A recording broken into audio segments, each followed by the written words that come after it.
আনিসুর রহমান আশরাফী সাহেব হুজুর বলেন, যদি কোনো নারী নষ্ট হয় তাহলে ওই নষ্ট নারীর কারণে পুরো সমাজ শেষ হয়ে যায়, পুরো সমাজ পচে গইলা নষ্ট হয়ে যায়।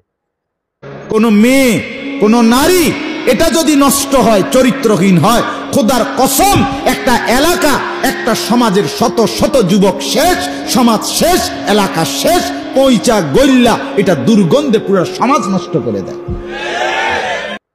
এবং আনিসুর রহমান আশরাফী সাহেব হুজুরের আরো একটা কথা, যদি বিবাহের পরে কোনো পুরুষের কপালে পরকীয়া লিপ্ত কোনো নারী পড়ে, তার জীবন শেষ হয়ে যায়।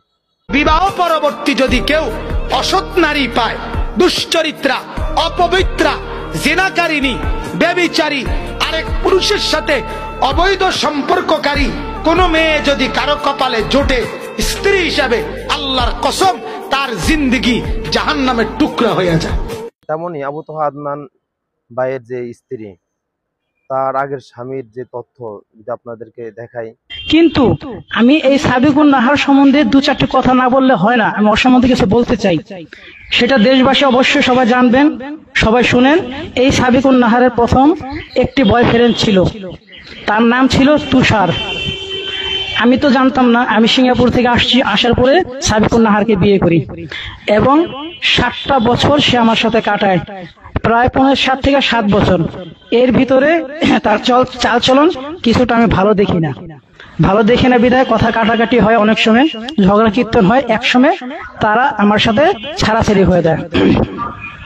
আমার সাথে ছাড়াছাড়ি হওয়ার পরে আমি যে জিনিসটা সন্দেহ করতাম, কিছুদিন পরে মোহাম্মদ সিরাজ নামে চিটাগাংয়ের একটি ছেলেকে বিয়ে করে। তার বয়স 40-45-এর উপরে হবে, প্রায় 45-46-এর উপরে হবে। ওই ছেলেকে বিয়ে করে এবং আমার কাছ থেকে যাওয়ার সময় ও আমার থেকে দেনমোহর সম্পূর্ণ করে গিয়ে আমাদের ডিভোর্স হয়, দেনমোহর গুলো নিয়ে যায়। আমার 3টা সন্তান ছিল, একটি ওর গর্ভেরই যেদিন হয় সেদিন মারা যায়। তারপর আরেকটি ছেলে হয়, তার নাম ওয়াসিফ। তারপর আরেকটি মেয়ে হয়, তার নাম ওয়ারিশা। 7 বছরে এই মেয়েটি আমার এই ছেলে মেয়েদের রেখে ওই সিরাজের হাত ধরে চলে যায় আমার ডিভোর্স দিয়ে এবং দেনমোহরের টাকা নিয়ে যায়। এই তথ্যগুলো, তার তথ্য অনুযায়ী তার আগের স্বামীর ঘরে থাকা অবস্থায় সে ছিল পরকীয়া লিপ্ত। তাহলে এই পরকীয়া লিপ্ত মহিলা ওই প্রথম স্বামীর জীবনটা ধ্বংস করে দিল। তারপরে দ্বিতীয় কার কাছে বিয়ে হয়েছে জানি না, তৃতীয় আবু তোহা আদনানের, যার এত সম্মান ছিল, এত মর্যাদা ছিল, সেই মানুষটার মর্যাদা সম্মান সবকিছু ধুলোর সাথে মিশিয়ে দিল। এই জন্য হুজুরের কথাগুলো আমার খুবই মনে পড়ে, আনিসুর রহমান আশরাফী হুজুরের কথাগুলো। হুজুরে বললে আসলে বাস্তবতার সাথে অনেক মিল আছে। দুশ্চরিত্রা, পরকীয়া লিপ্ত কোনো নারী যদি কারো কপালে জুটে, ওই সংসার আর কোনোদিন টিকে না, তার জীবনটাই শেষ হয়ে যায়, বরবাদ হয়ে যায়।